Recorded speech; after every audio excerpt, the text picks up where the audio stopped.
مجتبی خامنائی جو کہ علی خامنائی کے بیٹے ہیں، ان کو آج supreme leader of Iran announce کر دیا گیا ہے۔ آپریشن ایپک فیوری جاری ہے، اور اس کی ڈیٹیلز اگر میں سم اپ کروں، کیونکہ ڈیٹا جو ہے وہ بہت لیٹ آتا ہے کہ ٹوٹلی کتنی ابھی تک وار میں کیجولٹیز ہو سکی ہیں، کون کنفرم کر رہا ہے، بائس کتنا ہے اس کنفرمیشن میں۔ So it's very difficult to actually سے کہ اس وقت اس کا کتنا نقصان ہوا ہے، بٹ کلیئرلی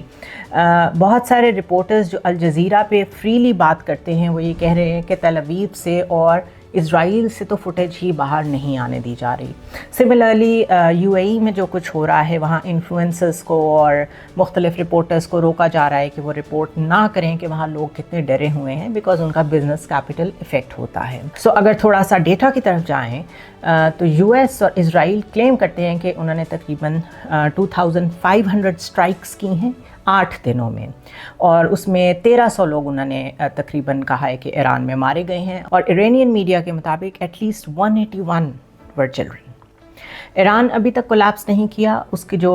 میں نے بہت ڈیٹیل میں بات کی تھی کہ ان کی جو ایسیمیٹری ہے وہ ان کی اسٹرینتھ ہے، ان کا جو 40 ایئرس کا بنایا ہوا پولیٹیکل اسٹرکچر ہے وہ ان کی اسٹرینتھ ہے، وہ ابھی تک کھڑا ہے، اور 10 ڈیز تو اس نے سروائیو کیا ہے وداؤٹ آیت اللہ خامنائی۔ That Cs